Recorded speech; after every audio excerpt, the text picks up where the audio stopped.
Robin Hood Radio presents Stage Right or Not with Michele Willens. Michele is a longtime journalist and herself is a published playwright of several theatrical works. She's a frequent contributor to the Huffington Post, Daily Beast, and the Atlantic websites. Well, the Tonys are finally over, so we can stop obsessing about them. The awards have come and gone. Productions which did not carry home trophies may soon be putting up closing notices. Those that won will get a lift, at least for a while. Now, I'm here to discuss one more time all things Tony, including the broadcast on CBS. But first, let me do my regular duty and briefly report on a show that I saw this past week. It's called Square Go, and it's just opened at 59 East 59. Well, now, I've seen a lot of shows over the last few years at this venue, but I don't believe one has ever been weirder than Square Go. First, it's an hour long. Second, it features two grown men portraying a pair of 13-year-olds, I think, in Scotland. I say I think because the accents are so strong, I believe I missed at least half the dialogue. And if you are not profanity prone, this is not for you. There is rarely a sentence without the F word. That being said, this is a rather good-hearted themed show, I think. The themes of the pressure of masculinity as boys grow up and bullying are certainly worthwhile ones. And the actors are likable, energetic, and very game. Gavin John Wright and Daniel Portman are their names. They go back and forth between adult and childhood, I think. And occasionally they put on masks or take on other personas. Square Go, described as a Scottish schoolyard romp, is written by Kieran Hurley and Gary McNair, and it was a big hit, apparently, in Edinburgh's Fringe Festival. As for here, well, I saw at least 3 women walk out, which is not easy in a 50-seat venue, and yet others roared and got into the immersive stuff, of which there is much, I might add. You may be asked your name or even to join the action in various activities. Well, if that's not your cup of ale, stay away. Okay, now on to the Tonys. First, let's discuss the winners, most of whom I had predicted. Best dramatic play was The Ferryman, no real competition after To Kill a Mockingbird was snubbed. Best actor in a straight play was Bryan Cranston for Network. The man wins every time he stands on a New York stage. I love him, but I'm not sure he did better work than Jeff Daniels or Patty Considine, but so be it. Hey, he did have my favorite line of the night upon winning. Finally, an old white straight man gets a break. Network was in a limited run and has recently closed, so a Tony won't help or hurt. Though why they can't find another big name to fill the role always astounds me. Best actress, to no one's surprise, was 87-year-old Elaine May for her role as a woman losing memory in the Waverly Gallery. Another play that has closed, by the way. I interviewed its author, Kenneth Lonergan, last week, who told me he'd rather have May win on Sunday than his play, which was up for Best Revival. Well, he got his wish. That award went to Boys in the Band, which also had a short run. Best musical performers, no surprise, Santino Fontana for Tootsie. I predicted that one the night I saw it. The well-liked Stephanie Block won for the not-so-well-liked Cher show.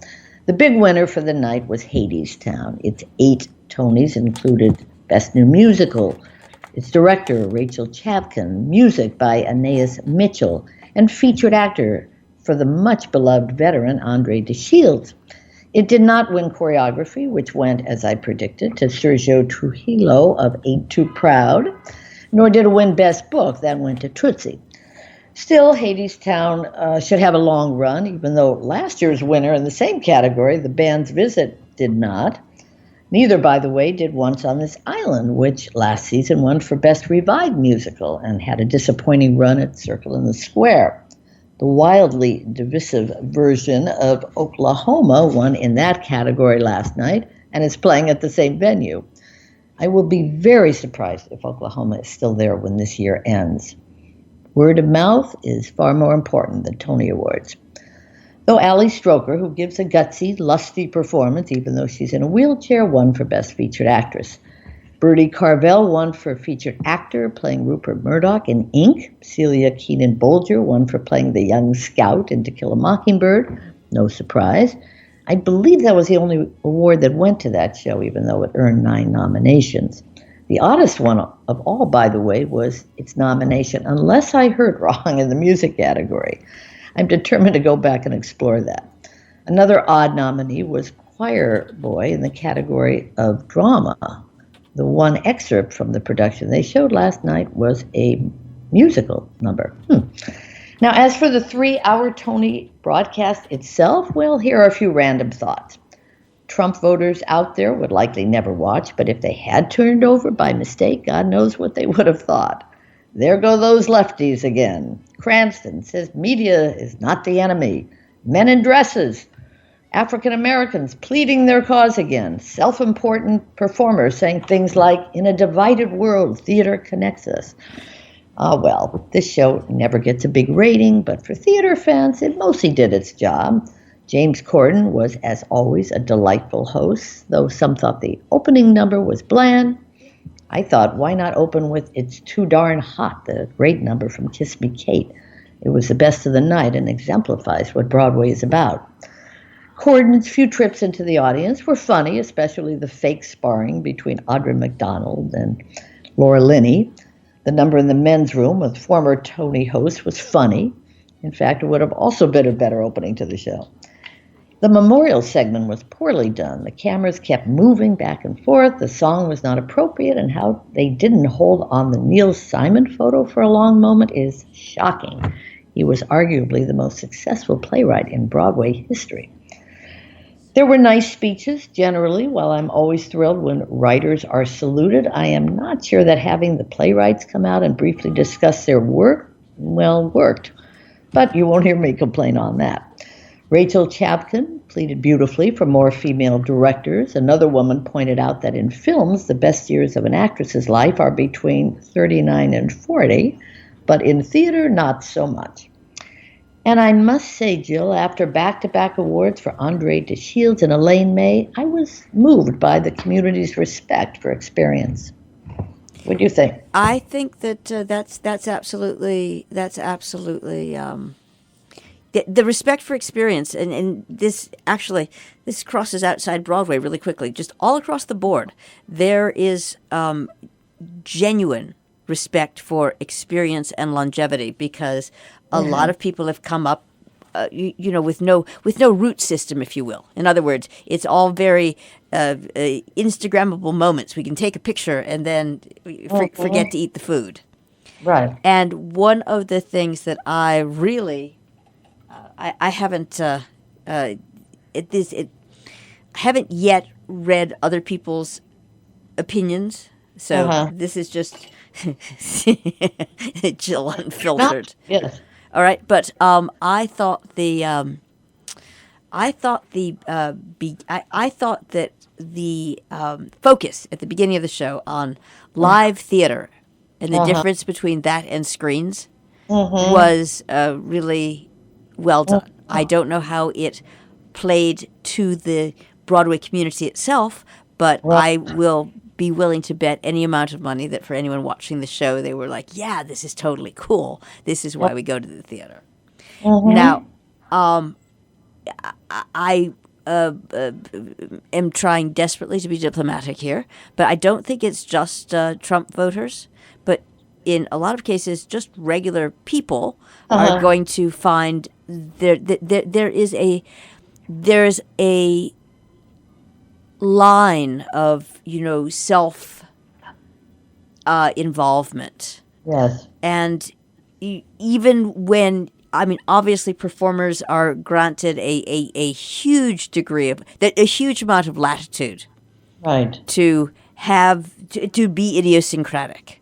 And that being said, I definitely come from the grandma school, which is, listen, your audience, one of the reasons that there was so much respect for the grown-up speeches, I shouldn't call them grown-ups, but the veteran speeches, is because it was very clear that they knew and know to this day where their bread is buttered, and that is the people coming to see them. Yes. And if you are, in thanking the people who come to see you, challenging them just for the sake of making a statement to your community. It's just it has the same sort of tenor as you go to somebody's house who they've made you a lovely meal and you sit there and you say, well, listen, that's very nice, but I don't eat such and such. So, Right. well, just that's Yeah. fine. It's fine. You are totally within your rights not to eat it. Does it have to be conversation is the question. Yeah, that's a good point. And And so- I think, and I'm not sure about the selections from the shows that they were. Ultimately, the Tony Awards are about self-promotion. They're trying to get people to come to Broadway. Well, and that see. I'm sorry to interrupt, but Sure, that how many those made you want to pay $300 for a ticket? and I have to say that in many cases I wondered about that selection myself because you have seen the shows. I have Yep. not. And I can't think that I don't know if it's even appropriate to name names, so I won't. But there was one particular show that just everybody has really been raving about. And to not see a number from that show that was rave-worthy, I know. but rather sort of, Yeah. I didn't know whether, and perhaps this is a question that you can answer, even though it's a bit inside baseball. I didn't know who chose the numbers. I didn't know whether that was a TV thing or whether that was a show No. thing or whether there was some coordination. Because No, it's a producer thing because I was with the people from Hadestown when they were going through trying to decide what number they should show. They chose their opening number, which I thought was actually a pretty good idea because that takes you, right away you kind of get what a sense. Tootsie was a poor number chosen, even though I guess they chose it because they wanted to see. You want to see him as a man and you want to see him as a woman. And that do a may have been pastiche. the only number when he does that within one song. It's not a great song, by the way. right. Well, that was what I was referring to. And the thing is, it's like, then do a pastiche. Then this is, Yeah. I mean, and again, speaking as an old person, this is why you have someone come in and snip it up so that the thing Yeah. that you're performing on the Tonys, which is once again your moment to, it's a giant ad for your show.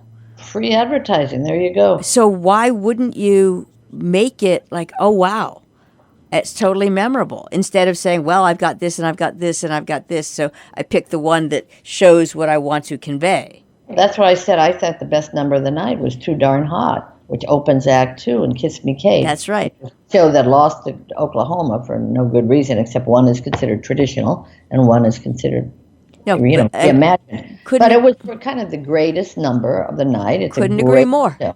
And that's it will Broadway. That's Broadway. You're seeing a totally diverse group of dancers and singers with incredible song. I was trying to teach one of my retrievers to tap dance. There you go. Yeah, absolutely. No, but that was like, it makes you want to do something. Yeah.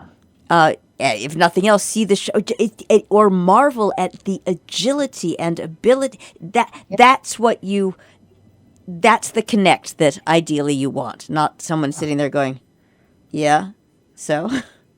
I agree. When I look back over it, I thought that was that. And Hadestown, I did think was a good representation. I didn't see the prom, I have to admit, so people thought that was a pretty cute show. That's one of the shows that I'd be curious to see how it does now, since it didn't win anything. I assume Big More Chill is going to go down quickly. Cher's show was probably saved by that. We'll see now. Tony will go down. Not Tony, Gary with Nathan Lane. That'll go down quickly. Some of the ones that just were shut out. But others, they'll hang on. We'll see. It's going to be a long summer for a lot of shows. Stage Right or Not with Michele Willens, produced in the studios of Robin Hood Radio, robinhoodradio.com.